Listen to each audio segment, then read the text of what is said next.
Hi guys, good afternoon. So in this class, I am going to explain about the remaining antibiotics. So in antibiotic chapter, in previous class, we are already covered the beta-lactam antibiotics, quinolones, sulfonamides, and cotrimoxazole and chloramphenicol tetracyclines. So apart from this antibiotics, so many types of class of antibiotics there. So in this class, I am going to explain about the remaining class of antibiotics.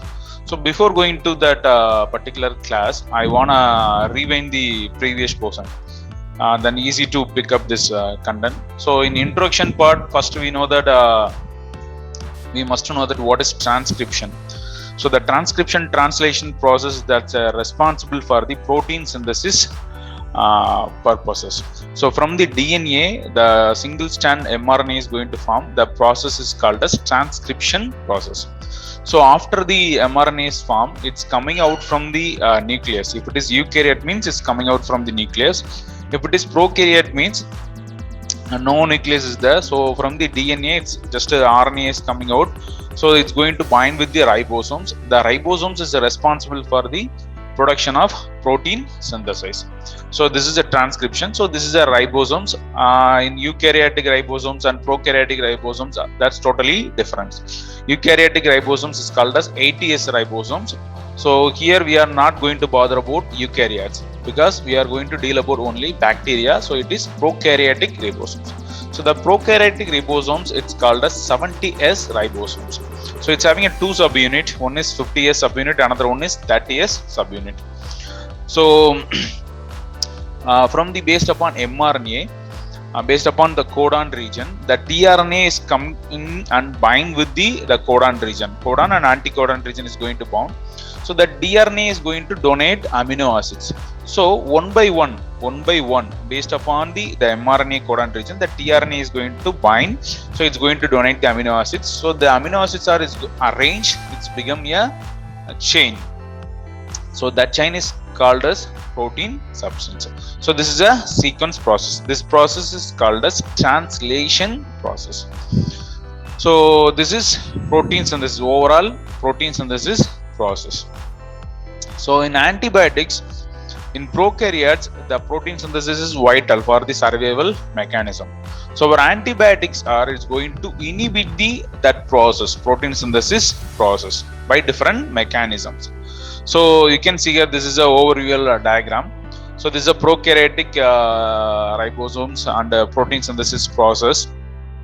So it's having a two subunit, bottom 30S subunit and top 50S subunit.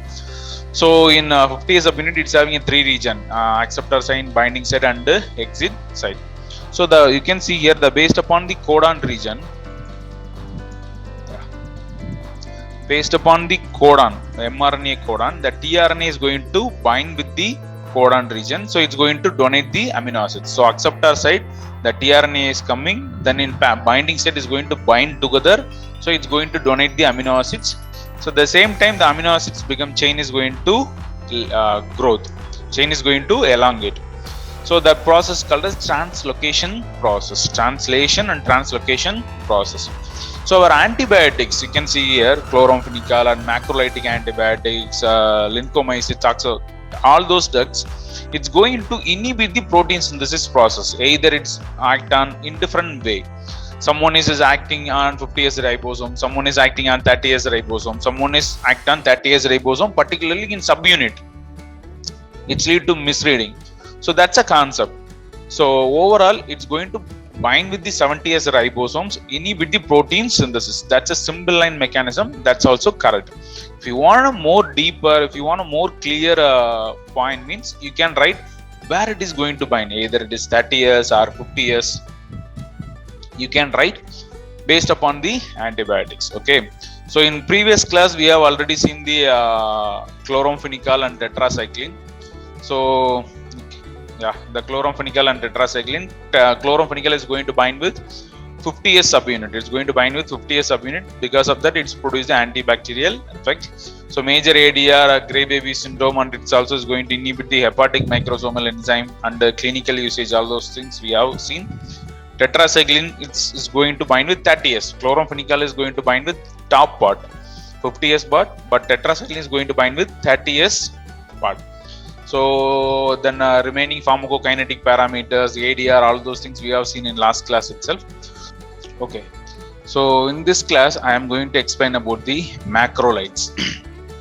So macrolides, antibiotics. So the mechanism, first we can go for the mechanism. So the macrolides antibiotics is going to inhibit the translocation of growing peptide chain. It's going to inhibit the translocation of growing peptide chain in 50s ribosomes. We know that 30s is bottom, 50s is top. So in that process, the one by one the amino acid sequence is going to attach together. The chain is become elongate. So our macrolides is going to inhibit those process, translocation process. You can see in picture. So yeah. So this is top part is 50s ribosomes. So in that part, the tRNA is going to donate the amino acids. So one by one, the amino acid is going to attach together. The chain is going to elongate. So that process is called as translocation process. Yeah, in ribosomes, the two subunits are bottom 30s subunit and upper part is having 50s subunit. So in that 50s subunit, the chain is elongation. The protein chain is elongated in that place itself. The tRNA is going to attach together, so it's going to donate amino acids. So the amino acids are one by one, it's going to add it together, addition together. So the chain is elongate. So the process is called as translocation process. So our drug macrolide antibiotics, it's going to inhibit this process. Exactly, it's going to inhibit this process. So it's lead to termination of protein synthesis process. Okay, that's a mechanism.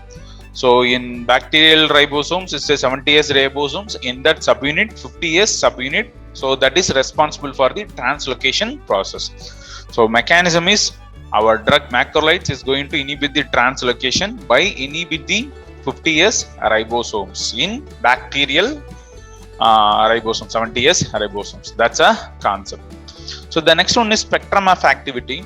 So it's very effective against gram-positive bacteria, particularly Mycoplasma and Legionella. So mostly intracellular bacteria. So what is the major drawback for this macrolide antibiotics is the resistance. Normally the resistance mechanism is very quite common for all those things. First one is going to inhibit the permeation. That means our drug, it must be cross the cell membrane, then only is going to bind with the ribosomes. So the bacteria resistances occur due to the interrupt the permeation of our drug. That means low permeability of our drug towards the bacteria. So automatically the bacteria can survive. The second one is hydrolyzed by inactivating enzyme. The same thing, our drug has been hydrolyzed. That means it's going to inactivated by some enzymes like beta-lactamase. In beta-lactam antibiotics, we have seen beta-lactamase. That enzyme is responsible for cleave the beta-lactam ring. The same manner, the bacteria is capable to produce some enzymes. That enzyme is going to inactivate the drug. Then third one is it's going to reduce the affinity towards the ribosomes. That is our target. Ribosomes is our target. So once this affinity is loose, means our drug can't able to go in bind with ribosomes. Automatically is going to lose the potency. This is the concept, resistance concept. So based upon the concentration, it acts as either bacteriostatic or bactericidal. In low concentration, it acts as a bacteriostatic. In high concentration, it acts as a bactericidal. So these are the important macrolides under the bacteriostatic mechanism. The first drugs, conventional drug, is erythromycin. The later second generation and newer drugs are clarithromycin, azithromycin, roxithromycin, and spiromycins. These are the newer macrolides. So first we can go for our old conventional drug erythromycin. Still it's available in market. Mostly it's prescribed for skin oriented infections. So the nature wise, it's an acid labile condition. So it must be formulated in entry coated tablet, because gastric acid is capable to hydrolyze, otherwise inactivate the drug. So that's the reason it must be entry coated. It's make into entry coated tablet. So apart from that, the food is going to interfere the absorption. So it must be advised to the patient. It must take the drug before the food consumption, at least half an hour before we must take the food. That kind of information we must give the patients. Then excreted unchanged in bile.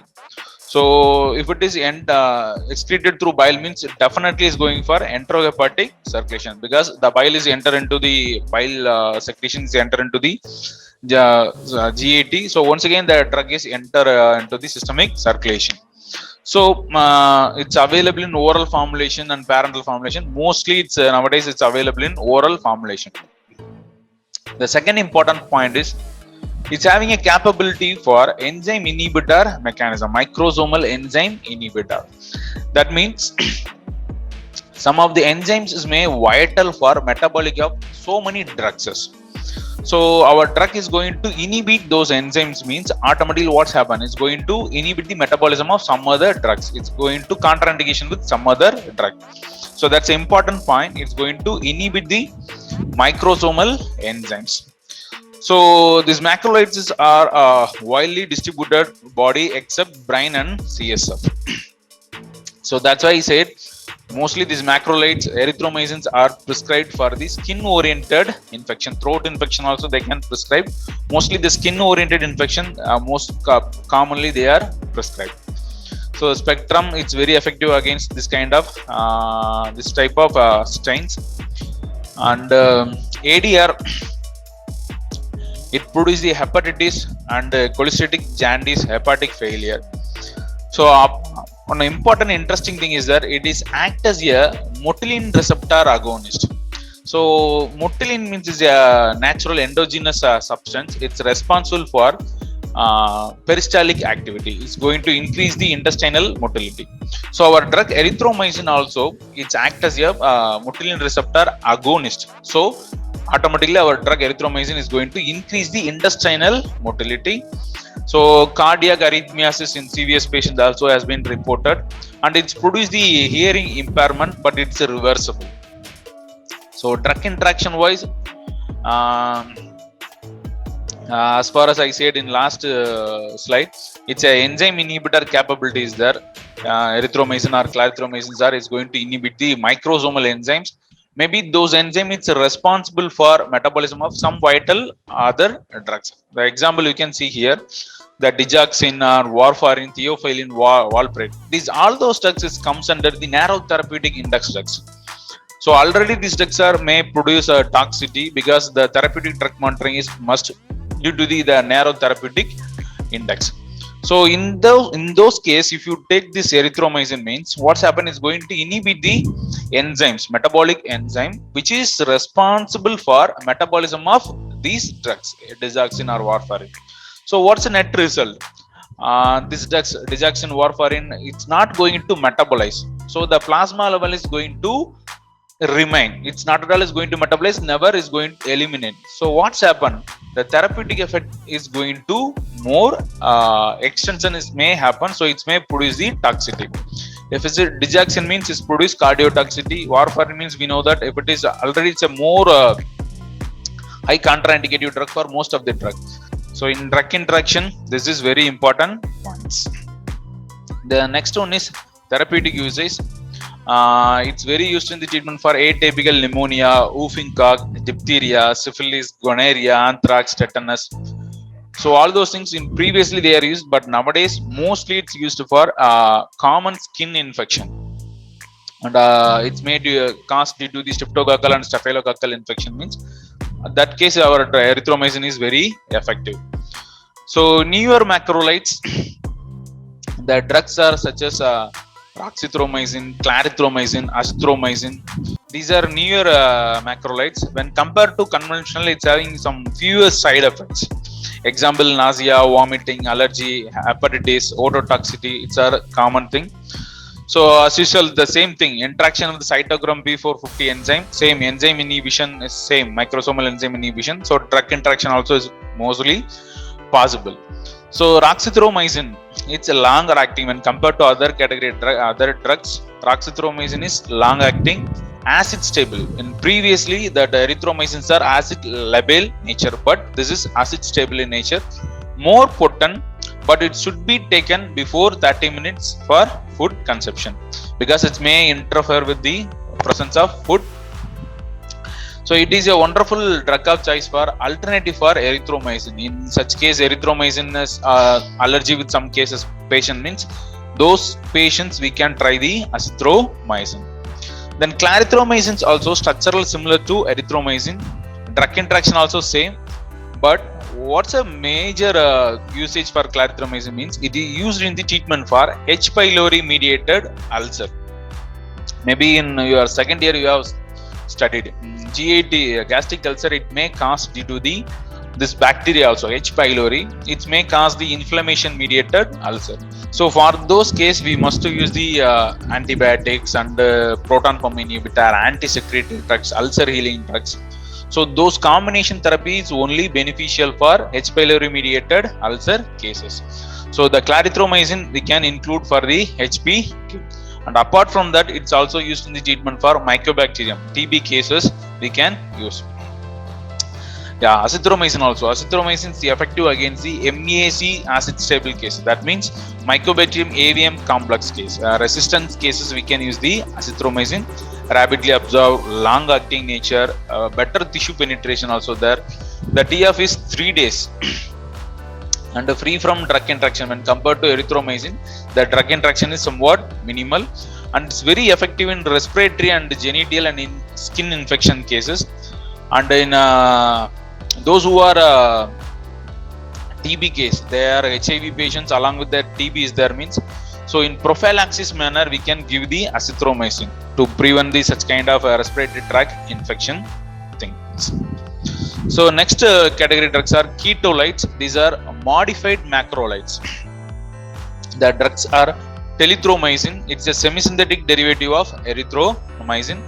The mechanism is it's similar to macrolides, but it's very effective against the macrolides, particularly the resistance cases. If any organism is resist with erythromycin, roxithromycin means those case we can go for these modified macrolides because it does not destroyed by the inactivating enzyme. So in resistance mechanism we have seen erythromycins are this conventional macrolides. It may inactivated by bacterial enzymes. So we can say it is an inactivating enzyme. So such kind of resistance organisms if you want to treat means that case we can go for modified macrolides because it does not affect by those inactivating enzymes. As usual the mechanism is same. It's going to bind with 50S ribosome. It's going to inhibit the translocation process. That's a concept. The ADME wise, kinetic property wise, bioavailability is 60%, TF is around 9 to 10 hours, metabolized in liver, and hepatic failure also is reported. That's a drug ADR unwanted effect, and it's increase the risk of ventricular arrhythmias. So it's contraindicated. Otherwise, close monitoring, the patient monitoring is mandatory for the CVS patients. And therapeutic usage wise, it's used in the treatment for community acquired bacterial pneumonia, CAB, community acquired pneumonia, particularly resistance organism, macrolide resistance organism case we can use, and pharyngitis and sinusitis case, inflammation on pharynges and sinus case we can use this antibiotics, modified macrolides. So the next one is aminoglycoside antibiotics. So the next one is aminoglycoside antibiotics. So the important drugs are group of drugs: streptomycin, neomycin, kanamycin, gentamicin, jobramycin, amikacin. These are the 6 drugs are still it's available in market. Particularly the streptomycin still it's used in the treatment for TB. It's one of the reliable drug to treat the tuberculosis. So we can go for the individual drugs. So the mechanism action is as usual is going to interfere the protein synthesis, transport into the cell by active transport mechanism. The mode of action is bactericidal capacity. So that's the reason it's having very effective in TB case. So the mode of action, mechanism action, first I can go for overlay mechanism. So you can see here the streptomycin. So the streptomycin is capable to bind with 30S ribosomes. In bacterial ribosomes, we know that 2 subunit. So it's going to bind with 30S subunit. So once our drug aminoglycosides acid antibiotics, it's going to bind with 30S ribosomes. Means is lead to misreading of mRNA. So we know that based upon mRNA codon, it must be read. Then only based upon the tRNA is going to bind, the amino acid is going to donate, the protein is going to formation. Synthesis is going to happen. So our aminonucleic acid antibiotics is going to bind with 30S subunit. It's make a misreading of RNA. That means wrong reading of mRNA. So what's happened? A wrong tRNA is going to comes to the place. It can't able to bind. So once it's not able to bind means the protein synthesis is going to interrupt. That's a mechanism. So that's a mechanism. The aminonucleic acid is going to bind with 30S subunit. It's going to misreading of DNA. So in particularly, you can see here in 30S ribosomes, it's having another one subunit part, that is 60S rRNA. So that is our target. The aminonucleic acid antibiotic is going to bind with the specific subunit 16S rRNA. If you can able to memorize, you can write. Otherwise, you can write 30S ribosome. That is more than enough. So what's happened? It's going to once it's bind with the 30S ribosomes means it's slow down the protein synthesis process. Even the already the synthesis process going now, that synthesis also, protein synthesis also is going to misread. The protein synthesis is going to become interrupt. That's a concept. So by binding of 16S RNA, the aminonucleic acid is going to increase the affinity of A site. So that's the thing. It's going to bind with 60S rRNA. So it's going to interrupt the tRNA binding with the 30S part, misreading. That is misreading. So the protein synthesis is going to interrupt. That's a mechanism. And also it may also destabilize the bacterial membranes. It's also another one concept. The spectrum wise, it's effective against most of the gram negative and some gram positive organism. So mostly it's effective against gram negative, even though it's effective against gram positive organisms also. Resistance is common. We know that what's a common thing here. The ribosomal binding affinities may reduce, otherwise deactivating enzyme. So transport entry permeability also is may interrupt. So this is a common pathways may possible. Another one interesting thing is these aminoglycosides, it's combined with some other antibiotics, particularly if combined with beta-lactam antibiotics means we can attain the synergetic action. Because the beta-lactam antibiotics is going to inhibit the cell wall synthesis, this aminoglycoside antibiotics is going to inhibit the protein synthesis. So it's going to dual mechanism, it's produce better therapeutic effect. So antibacterial activities wise, it's effective against the aerobic bacteria, gram-negative bacteria, particularly mycobacteria, and some gram-positive bacteria also. Characteristics wise is high polar cations, limited distribution. That's a major disadvantage. Kinetics wise, it's poorly lipid soluble, therefore it's not absorbed orally. Most of the aminonucleic acid antibiotics is available in parenteral formulations. Example, streptomycin, amikacin, all those things. So it's do not enter with CNS even in inflammation condition, meningeal, otherwise meningeal inflammation condition also.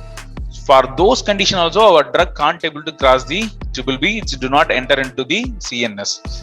Apart another one major drawback, mostly these drugs are not metabolized, so it's eliminated through urine as such. It's excreted unchanged form through kidney. So here that's another one problem. So it's eliminated through kidney as such. So it may produce the nephrotoxicity. Mostly it's affect the glomerulus. That is a major adverse effect. So the next one is ADR.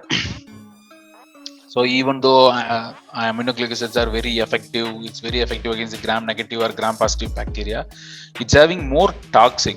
Particularly, we must to monitor the plasma level because it may produce the cumulative toxicity. It's high toxic substance, so we must to maintain the plasma level. So the major ADRs are ototoxicity, nephrotoxicity, and neurotoxicity. So ototoxicity means you know that it's a temporarily or reversible hearing loss. Nephrotoxicity means kidney damage. Neurotoxicity means nerve damage. So these are the three important toxicities occur by the aminoglycoside antibiotics. So as I said earlier, so for this, whenever we have prescribed the aminoglycoside antibiotics, we must to maintain, otherwise we must to monitor the plasma level concentration, because most of these drugs are highly toxic in nature. So we must to maintain in the safe concentration. So if you see in DARTS therapy, so the streptomycin they are prescribed for 5 days, for weekly 5 days. So 2 days they want to eliminate the drug from plasma, because once the patient is continuously taken for 7 days, definitely is going to reach the minimal toxic concentration. So continuously they are administered 5 days. The remaining 2 days they are give the blank days. So they can maintain the plasma level, but it's never below the minimum effective concentration. So they are maintain the steady state concentration. So then only they can achieve better therapeutic effect against the Mycobacterium tuberculosis organism. So every organism is capable to survive against the antibiotics. So automatically once the organism is affected by antibiotics, means the organism is started to read out the mechanism. So it's going to modify themselves to resist against the particular antibiotics. So here what are the mechanism is there, means first one is it's acetylate the antibiotics. That means it's going to deactivate the antibiotics. The second one is mutation. So mutation happen on the ribosomal part. We know that it is our drug is going to bind with the ribosomes, then only is going to misread the mRNA. So the our ribosomes is going to mutate themselves. So our drug can't able to bind with ribosomes. So because of this mechanism, it's going to lose the efficacy. So the next one is decrease the efficiency of transporting of mechanism. So I said earlier, antibiotics must be cross the bacterial cell wall membrane, then only is going to bind with ribosomes. So the bacteria is going to change the mechanism. So it's going to inhibit the transporting mechanism, means our drug can't able to enter into the bacterial cell. So because of this phenomena, the bacteria may produce a resistance effect. The precautions. So first one is avoid the concurrent usage, because it may produce the nephrotoxic effect. Then also it's having a Curare mimetic effect. I hope you guys you know that what is Curare, D-dubacurare, muscle relaxant effect. So this drug may produce the Curare mimetic effect, and contraindicated with the elderly and pregnancy patients, because due to the high toxic effect. Already the geriatric patients, they are having metabolic disturbance and hearing loss. So once we are prescribed this kind of aminoglycoside antibiotic, means it's going to worsen the conditions. It may produce nephrotoxicity, neurotoxicity, and ototoxicity. If you are prescribed to the pregnancy case, pregnant woman, means same thing. It may produce the vestibular damage. It may produce the hearing loss for the fetus. So fetus is going to affect. So it's contraindicated with pregnancy cases. And another one precaution, we must to maintain the plasma level, because if it is once reach the minimum toxic concentration, it may produce unwanted desired effect. So we must to maintain the plasma level. So the next we can go for the individual drug. The first drug is streptomycin. The streptomycin, it's one of the conventional aminoglycoside antibiotics. In olden days, it's the only drug of choice for TB treatment. But nowadays, apart from the streptomycin, various antibiotics we can use for the treat the TB base. But in before 20 or 15 years back, the only drug of choice is streptomycin. But nowadays, most of the developed countries, they are not using streptomycin. Otherwise, rarely they are using the streptomycin. Because it's a narrow spectrum, it's very effective against only in gram-negative strains. ADME wise, kinetic wise, oral absorption is very less. So it's administered through only on intramuscular injection route. In IM route, it's well absorbed. Low concentration, it's reach the synovial fluid, not metabolized. As I said in previous slides, most of the aminoglycosides acids are never metabolized, so it's eliminated as such. So the TF is 2 to 4 hours. Adverse drug reaction, already I say that ototoxicity, nephrotoxicity, neurotoxicity, and apart from that it may cause some rash, allergic condition, rashes and dermatitis. Therapeutic usage wise, it's used in the treatment for TB and plague and tularemia, that means rabbit fever.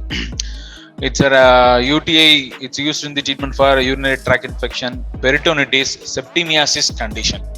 So it's also used in the treatment for the subacute bacterial endocarditis. So inflammation on the endocarditis region means for those case we can use the streptomycin. Next one is gentamicin. The gentamicin is nowadays is like a OTC product, because most of the ear infection case, most of the doctors they are prescribed the gentamicin drops. So it's very effective against the gram-negative anaerobes, particularly against the E. coli, Klebsiella. So it's very effective against these strains. It's also used in the treatment for combination therapy. So it's the drug must be combined with some other drug for the better therapeutic effect, particularly against the Staphylococcus aureus cases. It's not active against aerobic streptococci. So gentamicin, same as streptomycin, it's more potent broad spectrum antibiotics, but the same as it's also having nephrotoxicity. It's ineffective against TB. Gentamicin is not used in the treatment for TB therapy cases. Then therapeutic usage wise, it's used in the respiratory tract infection. Mostly it's used for the topical applications. It's used for the bands, meningitis and UTI and septemias and SB, subacute bacterial endocarditis case it's used. So other aminoglycoside antibiotics, tobramycin, it's very useful in the treatment for gentamicin resistance organism case. So it's also applied for the topical and local effect. In ear and eye ointment is available. The tobramycin ointment, it's wonderful drug of choice for the skin infection cases, particularly the gram-negative mediated infection means we can use the tobramycin ointment.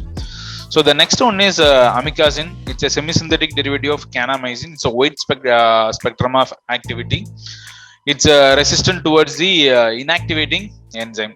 So the usage of amikacin is very limited. So particularly is used in the treatment for nosocomial infection, hospital acquired infections, and multi-drug resistance TB. If it is TB case, we can due to the poor follow-up, otherwise improper medication. If the person has become a multi-drug resistant means those case we can go for the amikacin. So the next one is neomycin. It's a wide spectrum effective drug. It's very effective against various strains. But what is the major drawback? It's highly toxic in nature, highly ototoxic. So mostly the neomycin is used for the topical application. Still is a neomycin powder is available for the skin infection. The ADR, it may cause skin rashes. Orally it may produce the diarrhea and steratoria. Steratoria means nothing but the cholesterol in feces, high amount of cholesterol content is there, and malabsorption due to the damage of the villi. So I said earlier, treatment wise is mostly used for the topical usage. So particularly in burns, skin ulcer, wounds and eye infection cases, we can use. Orally this drug is used for decontamination of GI tract. So particularly in hepatic coma conditions. So in hepatic coma means in a liver cirrhosis condition, otherwise hepatic failure condition. So what's happened? Our intestinal, we know that it's having a microbial flora. So the microbial flora, it's continuously is capable to produce the ammonia. So it's a nitrogenous base. Normally this ammonia is it's enter into the liver, it's converted into the urea. So it's a non-toxic material, so the urea is eliminated through urine. So in hepatic cirrhosis condition, otherwise hepatic failure condition, so what's happened? So the microbial flora is continuously is going to produce the ammonia. This ammonia is enter into the liver, but the liver can't able to convert the ammonia into urea. So what's happened? The accumulation of ammonia is there. So thus in systemic circulation, the ammonia level is more. So what's happened? This ammonia is enter into the CNS. It's cross the triple B. It's enter into the central nervous system. So what's happened is going to produce the coma condition. So that's the reason it is called as hepatic coma. So for those conditions, we can use the neomycin because this drug is going to eradicate the entire microbial flora. So once the microbial flora is totally damaged, means it can't able to synthesize the ammonia. So we can indirectly treat the hepatic coma conditions. So that's all. So the next is miscellaneous antibiotics. So in this category, the first one is lincosamides. The drugs are clindamycin and its congener lincomycin. So the mode of action is it's going to bind with 50S ribosomes. It's going to suppress the protein synthesis. So you can see here, this is the 50S ribosomes that's responsible for the protein synthesis. The lincosamides is going to inhibit the 50S ribosomes. So the net results, the protein synthesis is going to inhibit. So if you see in this diagram, so you can see here the 50S ribosomes is responsible for the protein synthesis process. The lincosamides is going to inhibit the 50S ribosomes, means it's going to inhibit the protein synthesis process. So the spectrum of activity wise, it's effective against the streptococci, staphylococci and pneumococci. So particularly it's useful in the systemically for Staphylococcus aureus conditions because this drug is capable to penetrate the bone. So it's very effective in the treatment. So it's rapidly absorbed and penetrated in most of the tissues except CNS. So the ADR wise, the first one is neuromuscular blocking mechanism. So it's like a muscle relaxation which produce. So that is unwanted, undesired effect. If you are administered IV, means it may cause thrombophlebitis, and diarrhea is usual common ADR. And super infections, it's also possible, and it may cause serious inflammation, and resistance is common. Therapeutic usage wise, it's very effective against streptococci and staphylococcus and pneumococcal infection, and prophylaxis for valvular heart disease conditions. So this is about lincosamides. So the next one is oxalidones. The drugs are linezolid. It's effective against gram-positive anaerobics. So particularly methicillin resistance cases. The mechanism is it's going to bind with 50S ribosomes, inhibit the protein synthesis process. Particularly in 50S ribosomes, we know that it is a subunit is a 23S rRNA. So our drug linezolid is going to bind with this subunit 23S rRNA. So because of that, it's going to block the 50S ribosomes. Because of this mechanism, is going to inhibit the protein synthesis process. But what is the drawback? It's a bacteriostatic nature, but it's produced the bactericidal action against only on streptococci. Kinetics wise, oral bioavailability is good. 100% oral bioavailability is possible, and food does not interfere. The TF is 4 to 6 hours. So mostly the linezolid is used for the post-operative care purpose. So it's administered through IM or IV fluids to avoid the hospital-acquired infection, nosocomial infection cases. ADR, myelosuppressions. It's going to bone marrow. It's like a bone marrow depression. It's produced thrombocytopenia, and most of the blood dyskaryosis may possible. And peripheral neuropathy and lactic acidosis. Cheese reactions, one of the quite interesting one. So you guys know that in second year you have studied antipsychotic drugs, MAO inhibitor. So the MAO inhibitor is going to inhibit the MAO enzyme, monoamino oxidase enzyme. That enzyme is responsible for metabolism of catecholamines. Catecholamine means including serotonin, adrenaline, noradrenaline, dopamine. So these are the examples for catecholamines. So this catecholamines metabolized by MAO. So for psychotic case, we must to increase this biogenic amines. So for those case, we can give the MAO inhibitor. So these are the drugs is going to inhibit the MAO enzyme. So because of that, we can increase the this endogenous biogenic amines. So what the problem here?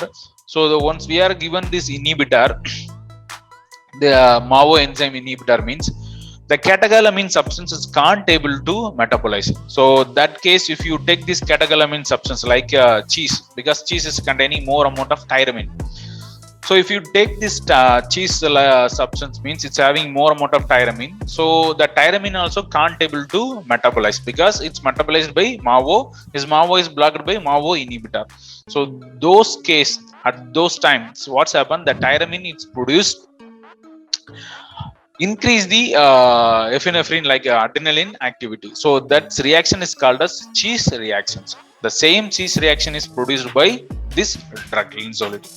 Therapeutic uses wise, as I said earlier, it is very useful in the treatment for nosocomial pneumonia cases and community acquired pneumonia and nocardiasis.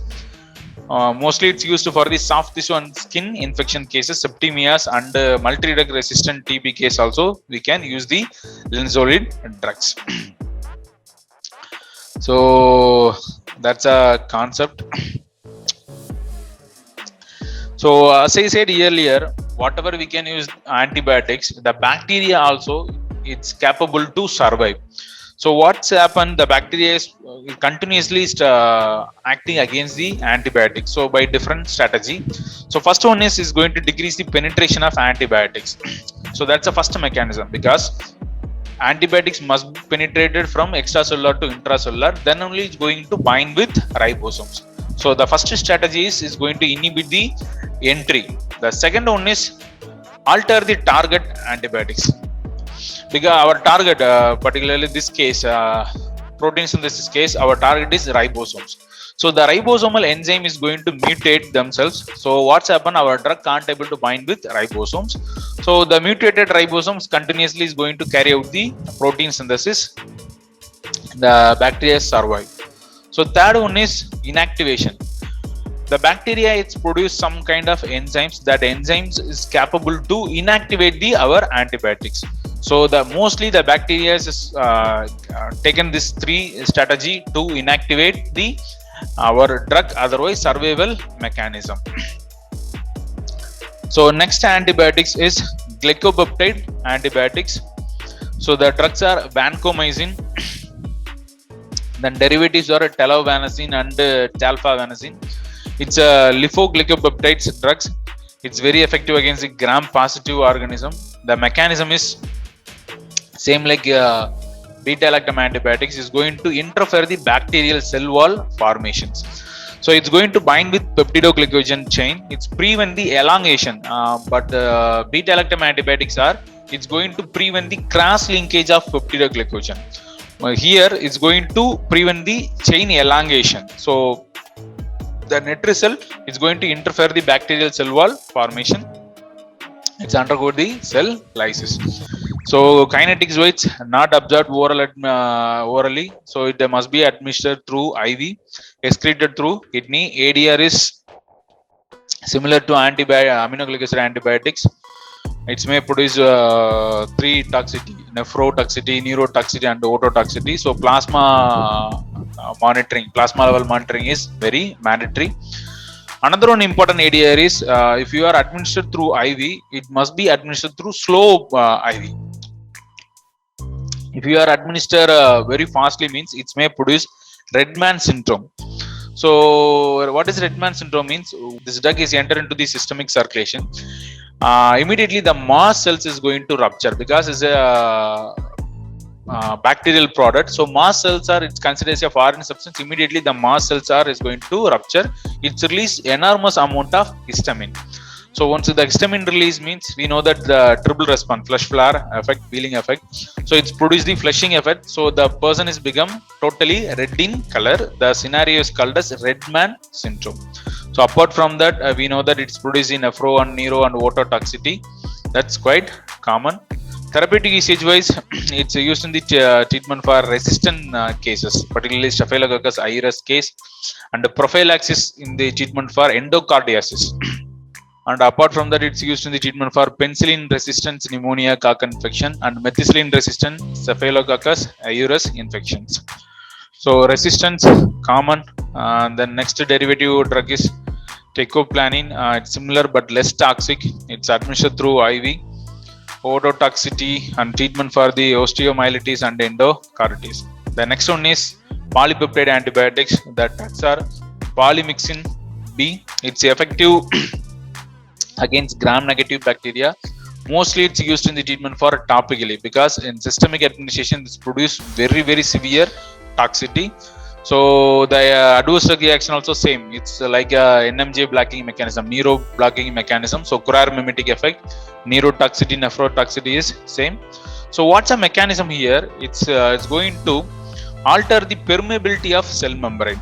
So we know that the bacterial cell wall is one of the best defense system for bacteria. So our drug polymyxin is going to damage the cell wall, is lead to permeation. It's make more permeation. So what's happen? So what's a mechanism means? It's going to alter the permeability of cell membrane. So we know that the cell membrane, it's act as a one of the external guard to protect the bacteria. So our drug is going to alter the permeability. So what's happen? So the extracellular and intracellular inflow is going to happen. So detergent like action. More amount of ions and unwanted things is going to enter into the cell. So the bacteria is going to lysis. That's a mechanism. Uses wise, it's used in the treatment for skin infection, particularly burns and conjunctivitis and corneal ulcer condition. So the next drug is colistin. It's effective against the gram-positive bacteria. It's administered through IM because its oral absorption is very less. Systemic usage is produced the nephrotoxicity and neuromuscular blocking mechanism same. Treatment wise, it's a last choice for life-threatening infection, septimiosis condition. If it is septimiosis condition, none of the drug is useful, means at last we can try this colistin drug. So topically, it's mostly used for skin infection and eye and ear infection. So remaining drug is fusidin. It's a fungal product. It's a steroidal structure. So it's available in the sodium salt form. So sodium fusidate, it's available. So fusidin is active against the Staphylococcus aureus. It's inhibit the bacterial protein synthesis, not affected by beta lactamase enzyme. So fusidin is very effective against the Staphylococcus aureus. Its mechanism is going to inhibit the bacterial protein synthesis. Mostly it's prescribed along with the fluoxetine because it's reduce the development of resistance. It's well absorbed and widely distributed including bone. Kinetic wise, it can be given orally and parenterally. Metabolized in the liver. ADR is GA upset, hepatitis and jaundice. The last antibiotics are bacitazine and cycloserine. So the bacitazine, its a mechanism is going to inhibit the cell wall synthesis. So what's happened is going to increase the efflux of ions. So the bacteria is going to die. So mostly it's available in the topical applications because it's a parenteral administration, oral administration produce the severe toxicity. So usage, treatment in the eye and wound infection, skin ulcer and ocular infection, eye infection. So the next drug is cycloserine. It's effective in the treatment for TB. So including the mechanism is going to inhibit the cell wall synthesis. It's very effective in the treatment for TB. So next we can go for the summary. So the first mechanism we know that it's inhibit the cell wall synthesis, peptidoglycogen cross linkage, otherwise elongation. So what are the drugs means? Beta lactam antibiotics, cephalosporin, penicillin and cephalosporin. Then semisynthetic penicillin, and last we have seen glycopeptide antibiotics. These are the antibiotics is act by inhibit the cell wall synthesis. And along with that we know that suicidal inhibitor, beta lactamase enzyme inhibitor, because most of the beta lactam antibiotics is inactivated by the beta lactamase enzyme, which is secreted by the bacteria. So we can use the beta lactamase inhibitor. The drugs are clavulanic acid. So the next we have seen in sulfonamides, because it's going to inhibit the folate synthesis. Then quinolones, fluoroquinolones is going to inhibit the DNA gyrase enzyme, DNA replication we have seen. The next one is protein synthesis, aminoglycoside, macrolide antibiotics, tetracyclines, all those things, and the glycopeptide antibiotics. All those things is going to inhibit the protein synthesis. Simply it's going to bind with 70S ribosomes. Based upon the antibiotics, either it's may act on 30S ribosomes or 50S ribosomes. in particularly subunit 23 RNA, otherwise 16 rRNA. So it's made different, but simply it's going to bind on 70S ribosomes, inhibit the protein synthesis process. Aminoglycoside, macrolide, chloramphenicol, tetracycline, and lincomycin, oxazolidones, all those is glycopeptide antibodies, all those things is comes under this category. And rifampicin and quinolones, as I said earlier, is going to inhibit the nucleic acid synthesis. And polypeptide antibiotics, bezisterin, it's going to cell permeability, it's going to damage this cell membrane because of alter the cell permeability, so damage the cytoplasmic membrane. So that's the reason more amount of extracellular constituents is coming into the cell and intracellular constituents is coming out of the cell, so the bacteria is going to die. So that's the overall concept. So here itself I can wind up the session. Thank you.